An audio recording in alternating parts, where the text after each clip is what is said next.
Good afternoon. This is Winston Kelly here on NASCAR.com. I'm the Executive Director of the NASCAR Hall of Fame and delighted to be joined by three members of our 2012 class of NASCAR Hall of Famers. Of course, we have Cale Yarborough, three-time NASCAR, what was then Winston Cup, now Sprint Cup champion, his 83 wins. Gentleman who won on the racetrack and has been a car owner for 7 decades, 5 Daytona 500 victories. Glen and the crew chief of all crew chiefs, 8-time NASCAR Cup Series champion, and by my count, about 193 wins, Dale Inman. Gentlemen, thanks so much for joining us. We had a very busy week back in January. Got you guys back down here at Daytona International Speedway. So first off, before we go to the questions that we've gotten from all our guests and folks that are joining us on NASCAR.com, kind of reflect back over the past 6 or 8 months, and in particular, the induction ceremony. What were some of the memories that you'll keep with you all your life, Cale? We'll start with you. Oh, I guess biggest memories I've had is all the fan mail that's been coming in. I've had to sign it and send it out, but it's been good. You know, so many phone calls and as I said, fan mails and people congratulate me. It's just been something that I'll never forget. Glen, is there something that sticks out to you over the past 6 or 8 months? Well, that particular thing Cale was talking about sticks out in my mind as to how many people recognize me and congratulate me. And so far, I've never had one that didn't. And I said before, maybe the ones that didn't choose to congratulate me didn't like me, but they didn't tell me that. Well, I don't know of many that don't like Glen Wood or anybody with the Wood Brothers. How about you, Dale, when you think well, about it's the same thing. You know, I've got a lot of hero cards and things that we've had out over the years. They've sent in for me to sign and everything, and it's been great. And of course, y'all took such a great care of us while we was down there for those 3 or 4 days and everything. And Mary was with me most of the time, and the chauffeurs was opening the door for her and everything. I said, well, you got to help me with this now. I got to take this lady back to level cross and break her from this. So I think you kind of spoiled us there for 3 or 4 days, and it was great for my family and everything. And we certainly appreciate the Hall of Fame. Well, that's a great team of people that did that, and you know, everything that you guys and your families also have done for NASCAR racing is just tremendous. We've got so many questions, and one of them that kind of jumped out, little Elmo asked, and I'm going to word it exactly like he worded it, but I also want to look at it from a different perspective. He said he's heard it said that the guys who raced back in the 60s and 70s couldn't compete today. I've had a different perspective. I wonder how many of the guys that race today could compete in the day when we didn't have power steering. Cale, what's your perspective? Oh, you had to be a whole lot tougher back in the early days when we didn't have the cool helmets and all the comforts that they have today. But you know, it was 2 different driving eras really, and I'm sure that the guys that I came up with could definitely adapt to what these guys do today. Now, whether they can adapt to what we did, I got my doubts. Well, I have to agree with you, Dale. You've worked in it in both eras. What's your perspective on that? Which era is harder? It's both of them's got their ups and downs in it, but you know, back in the day in the early 60s with no power steering and the drum brakes, and I'm not sure some of these guys that, no disrespect to them, they got all the talent in the world, but their size, no matter how strong they would get, they just couldn't handle it. I mean, back when I thought I was a young man and everything, to drive the car around in the garage area and stuff, I'd have to hook the seat belt to be strong enough where it didn't pull me up out of the seat to turn, drive them around. And you know, the power steering and the drum brakes and the cool heads and all that's come along. And but my hat's off to all of them. You know, it's just, I don't know why they want. Sometimes I tell them they didn't do it because they enjoy it. They're just too lazy to work. So he just brought something up there that I think about a lot of times, and it amazes me. Glen, you know this. How in the world did we ever run 500 laps at Martinsville with them old big drum brakes? Yeah. How did we do it? How did you ever stay on that? You had to soft pedal it some. And with not the gears that we can run today. You know, like probably the lowest gear we could run back then to slow the cars down was a, what Ford had? Ford had a 633. And see, the lowest thing Chrysler had was it wasn't even. We had to put a Ford housing under our car to get a 633 gear. Oh, Now they run a 650 and turn them 10,000 RPMs, and that's a Jake brake. That's the reason y'all ran so good. They couldn't get it stopped. Couldn't slow it down. We didn't run good there. Look how many late races we lost. But you won 15 or so. Yeah, that ain't a bad record. Cale, you mentioned Martinsville, but I also wonder, how did you guys run 500 laps at Bristol with no power steering? And that seemed like you elevated your game. The tougher the track, the Bristols, the Darlingtons, it seemed like it fit your driving style. Well, I think it fit me better because I grew up working on a farm like Glen did, and the sawmills and the farms and all, and I was accustomed to that heat and that hard work that you had to do if you're going to get the job done. Well, and you certainly did. We've got a question that came in for Glen. Glen, kicked off Speed Weeks the other week, and Trevor Bain, who of course your driver that won the 2011 Daytona 500, kicked it off by driving down the beach and got led here to the Daytona International Speedway. Wants to know, how cool was it to see the Wood Brothers number 21 driving on the beach last week, a place where you drove? Well, the thing was, I didn't see that. I wasn't down here yet, but Leonard told me about it. It was quite an experience to go back over there myself. The next day they had something to do with beautifying it and putting up some markers on each end, in which every year I've been down here for 66 years straight, and I always go down there and see where I used to race. And I won the last sportsman race that was ever run there, which that's big for me. That is a really big deal. Bill sends in a question for you, Cale. Said he'd like to know what prompted you and Waddell Wilson to change from Chevrolets to Fords when you did back in the 80s, when you'd had so much success with the Monte Carlos. What prompted that transition? Money. Money. Some things don't change. Yeah, I mean, it makes a difference. We just had a better offer from Ford than we had from General Motors at the time. Next question. Well, you know, I guess answer. that's similar. You know, you guys have gone, Petty Enterprises have gone through changes. We won with every American-made car, you know what I mean? And who knows what will take place after this year, you know. Well, you guys have never been in anything but a Ford in the Wood Brothers. Right. That's We started with them, and we hang with them. Sometimes, you know, you find a good thing, you stick with it. That's right. You know, a lot of folks want to know what you guys' perspective is on the current situation with the restrictor plates and how the current drafting is going. Dale, let's start with you. When you look at how things have evolved from the open-ended, no restrictor plate, you know, back when Cale qualified, the first to qualify, over 200 miles per hour then here. the back over flip. And then brought a show car out and won the race. Tell that story, and then we're going to come back to what you guys think. You guys flipped 1983, if I remember. Yeah. Flipped, Yeah. and you got a show car that was at a Hardee's. We had a show car at a Hardee's restaurant somewhere close by, you know, and we didn't have any choice. That car was completely torn up, so we went and pulled that show car out, and Waddell got it and running, and we won the race with it. Yeah. So what do you guys think about the current form of racing and the restrictor plate racing as opposed to what you guys had when it was unrestricted? Well, it's certainly different. You used to get back off and catch a draft and go buy a car. Now the draft don't come off the cars the same and everything. And you know, to explain it, I don't. NASCAR makes a rule, and then you got to adjust the best you can to it, and ain't no use to kick it. Right now, some of the cars are wanting a bigger opening because they're running extremely hot on their water and their oil.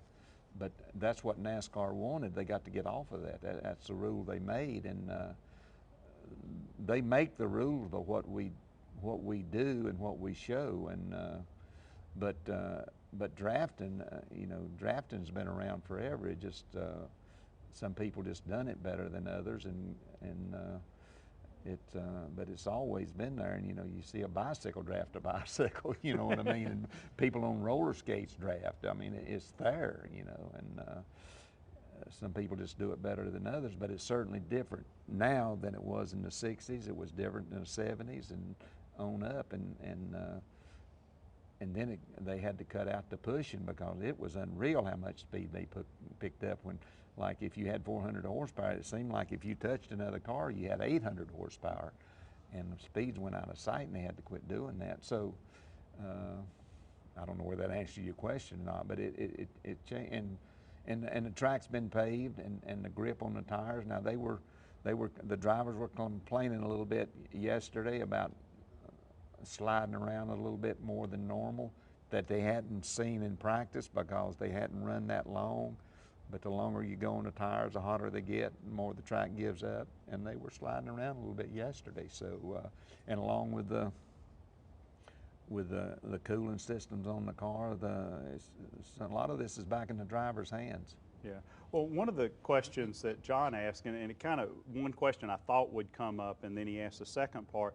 All the races that you have here at Daytona, I think there's 16 Daytona 500 victories among these three guys right here. You think about all the races that you guys have been involved with at Daytona, what one's the most memorable, and is there one you'd like to have back? Cale? Yeah, I'd like to have, all of them were very memorable, but I'd love to have the one back that Dale and Richie beat me when he won his 200th. If we had to do it over again, it'd be still 199. What would you do different? What made the difference? Howard Cosell over on the backstretch. I'm not going to tell you. Is there any one that stood out of your 4 victories in the Daytona 500? Of course, that first one stands out more than anything else. And I was in his car at the time, and that first Daytona 500 is something that you won't ever forget. I can imagine that. We forgot that. How about you, Glen? Which one stands out, and is there one you'd like to have back? Well, we won the first one in '63 with Tiny Lund, and that was sort of a miracle finish there, according to the way it turned out, that Marvin had been burned in a car and Tiny had to take his place. But then this last one, it's hard to forget that one. With Trevor, it just stands out among any that's ever been here. How about you, Dale? Well, I came down here with the Petty family, and Lee won the first one. 500 mile on this track, caution-free, photo finish. Took them about 3 days to sort it out. That was pretty big. But I guess the '81, where Bobby certainly had the best car and everything, and we kindly snuck him a little bit on not changing no tires, and I figured the gas too close because he ran out just as he come in sight of the checkered flag, but it still got to be a victory. So that one was pretty special. Yeah. Jason sends in one for you, Cale. He was at the award ceremony in New York in 2008 when you were up there and surprised Jimmie Johnson to help present him his 3rd consecutive championship. And I'll never forget that you reminded him at that time he hadn't broken the record, he had just tied it at that point. But what Jason wants to know is talk about your perspective of Jimmie Johnson as a driver from that perspective and how you've seen him evolve. Oh, all records sometime or another are going to get broken. And for that record to stand for 30-some odd years, it's evidently a pretty hard record to break, because it stood for so long. But to see somebody's had to do it, and if I could have picked the person to do it, I don't think I'd have gone wrong by picking Jimmie Johnson. He's a great guy, a great race car driver, and somebody's going to break it. I just said, soon he'd do it as anybody. Well said. Race fan 29er sends in a note and wants to ask Cale, after Trevor won the Daytona 500, he wants to know, did you celebrate by going to the Steak and Shake like you did back in the day? Now, is that somewhere you guys always went to eat? Would you believe that we ate at McDonald's, Bernice and I, after the race? We were going on back and said, I'm hungry. And we just stopped there. We never was one to throw a big party after it. It was good enough party just what we had right here in the winter circle.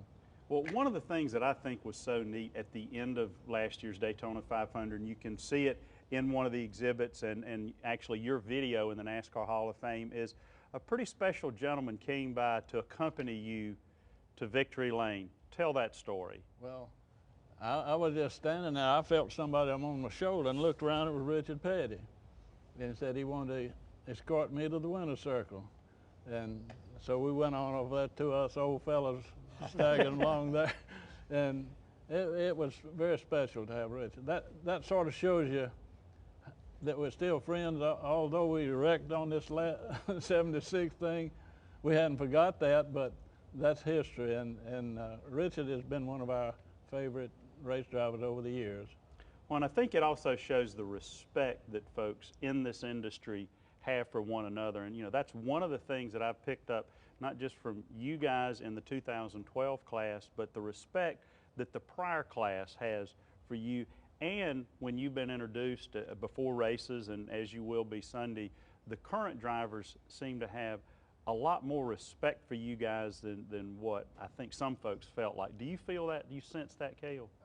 I think you're right. You know, I think we've all been blessed that we had a good career, and the fans see that.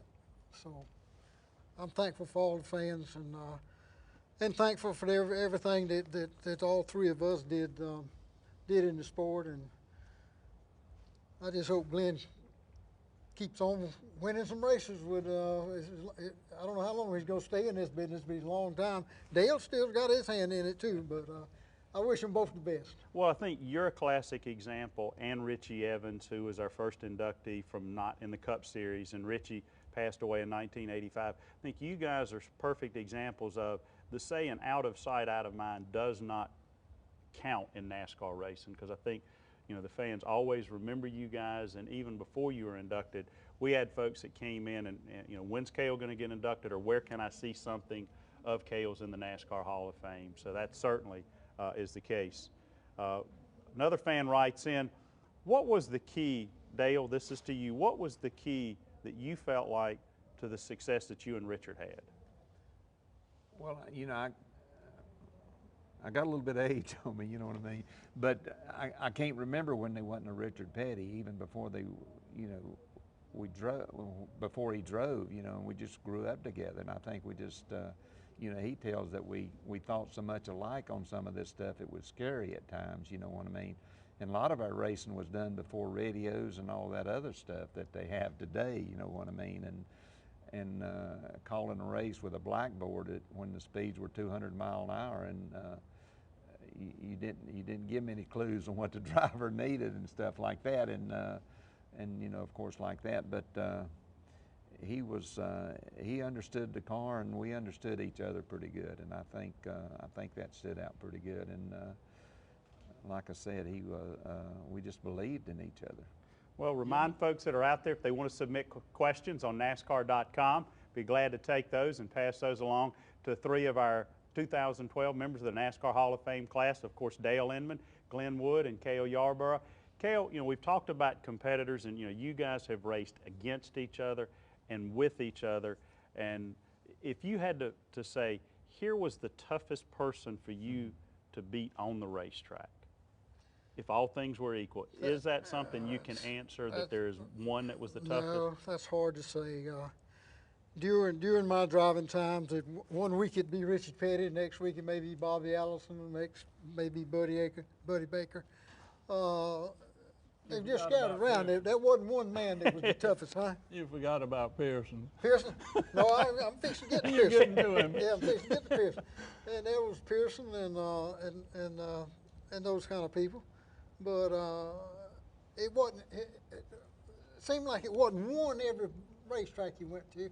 Everywhere they kind of scattered it around a little bit. You know. But there's always somebody. There's always somebody. Yeah. And so a lot of times it depended on that particular racetrack. What tracks? You know, we've talked about Darlington and Bristol. What tracks? Was there a track that you didn't look forward to going to, or did you enjoy them all? Darlington. I hated to go to Darlington. As many races as you. It's my favorite racetrack to win on, but I hated to drive that place. I'm telling you, I hated it. But it was my home racetrack. It's where I started, and all. But I hated to drive that thing with a pass. I reckon that's the reason I ran so hard there. I was trying to get it over with so I could go home. Well, you know, one of my favorite parts of your video in the NASCAR Hall of Fame is when they're interviewing you right after you won that first race at Darlington, which I believe was in a Wood Brothers car. Memory serves me correct. And you aren't normally an emotional guy, but you're behind the helmet. You seemed a little bit emotional when you won that race. Is my perception accurate? You're exactly right. That was the biggest day in my whole race career. When I Wow. won the 1968 Southern 500. It's like I said, it's where I started. It was my home racetrack. All my home people were there, and also it was the last race run on the original shaped Darlington racetrack. Now, you mentioned the original shaped track. Tell the fans a little bit about how was it changed after that? Well, it was changed. Before, it was just a guardrail with practically one groove up there, and you had to go in there and slide that thing in, especially in turns 3 and 4, and bounce off that guardrail to get it going, get a good shot down the front stretch, and that's where the Darlington stripe came from. If you ran good there, you had a Darlington stripe on the right-hand side. All right, that makes perfect sense. Sarah writes in and wants to ask Dale, if you could crew chief for one current driver, who would it be? Today or in One the past? current. Oh, one current. Okay, one I'm current with you one of right now. today's drivers. Oof, Who would it boy, be? you're putting me on the spot. Not Sarah is, but that's a Okay. good question. Okay. It's a good question. Well, old 5-time ain't bad. And of course, you know, Kyle Busch, I tell him, you know, I think Curtis Turner, Tim Richmond, and Kyle Busch are the 3 of the most natural drivers I've ever seen. And I mean, just natural talent for controlling a car and putting the car where it needs to be and stuff like that. I put them in a class by themselves, but old 5-time right now is probably at his peak, and there's been some good ones that are still out there, maybe a little bit over their peak, but that's, Sarah, you put me on the spot, but I'd take 5-time right now. That's a good answer. You mentioned Kyle Busch. One of Kyle Busch's fans writes in and says that Kyle is often considered as wearing the black hat as today's drivers. Is that perception any different? It was for all 3 of you. And Cale, I'm gonna start with you. Is that perception any different than when fellow Hall of Famer Darrell Waltrip came in and he had the black hat? How do you see the 2 of them and how they've approached things? Kyle Busch and Darrell Waltrip, and Well, the black hat syndrome, if you will. Yeah, well, you know, Darrell wore a black hat when he first came in, but the hat started changing colors as he went along, you know, so he finally ended up wearing a white hat. And I think the same thing will happen to Busch. I think that's a great. I think that's a great perspective, and it seemed like Darrell's changed with that 1989 Winston when he and Rusty got together, and folks felt like Rusty was more in the wrong, so people just kind of started siding with him, and Darrell decided he wanted to win the most popular driver, which, you know, he would have never even been in the running, and kind of put his efforts toward that. I think a little of that came through when they had the shootout. You know, Kyle got booed bad, big time, but when it was over with, people were standing on their feet clapping for him. So he made a difference in one night. He made some incredible moves, and you know, you're credited with nicknaming Darrell Jaws, and you guys had fierce rivalry, but you guys also got along pretty good. Oh yeah. The media had more of a rivalry than Dale and I did, but yeah, I named him Jaws, and you know, it's probably a good thing, because isn't he doing a good job to keep running his mouth now on television, making a good living, isn't he? It's probably carried forward. Might have skipped a little bit of time from his early days to now, so I guess it does fit. And Glen Dale was talking about some of the different drivers and some of the pure drivers, you know, who may have come in just knowing how to drive. And, you know, one of the quotes I saw, and I can't, maybe been Cotton Owens, that said that Richard needed to learn to drive. David Pearson came in knowing how to drive. Kind of talk about David Pearson, one of our 2011 members of the NASCAR Hall of Fame, and his driving style, and why it fits so good with the Wood brothers. Well, he was a smoother driver than a lot of them. He didn't take chances as much. He was always about know what he could do before he did, and a lot of times qualifying, he wouldn't be quite up there, and we would just wondering whether he could do it or not. And he said he never did just in practice go out there and do everything he could, so he'd about surprise them every time in qualifying because of that. Yeah, they didn't call him the Silver Fox because he had gray hair. I'll give you a little illustration of that, and Dale remembers this, I'm sure. At Charlotte, we'd won something like 12 poles in a row. I'm not sure how many it was, but it was a lot of them. And it had been a 4-lap average all the time. So the thinking was they'd stop this some way, see if we couldn't stop us from doing that. So they changed it to the fastest 1 lap. Well, Richard had went out there and he'd run his 2 laps, and I forget which one of his was the fastest, but anyway, David went out and run his, and his first lap was kind of way off a little bit, and he'd saved the next lap and came around and had the fastest 1 lap. Well, Richard had the fastest 2 laps. Dale come down just fuming at us, says it ain't right. I said, Dale, you knew what the score was when we went in this thing. You knew it was the fastest 1 lap. And he didn't abuse his tires enough on the first lap that second one was the best. So that was David. Well, I think that proves why he's a Hall of Famer, and so many reasons why the 3 of you are Hall of Famers. And I've told people for many years, not a lot of little boys get to grow up and work with their childhood heroes.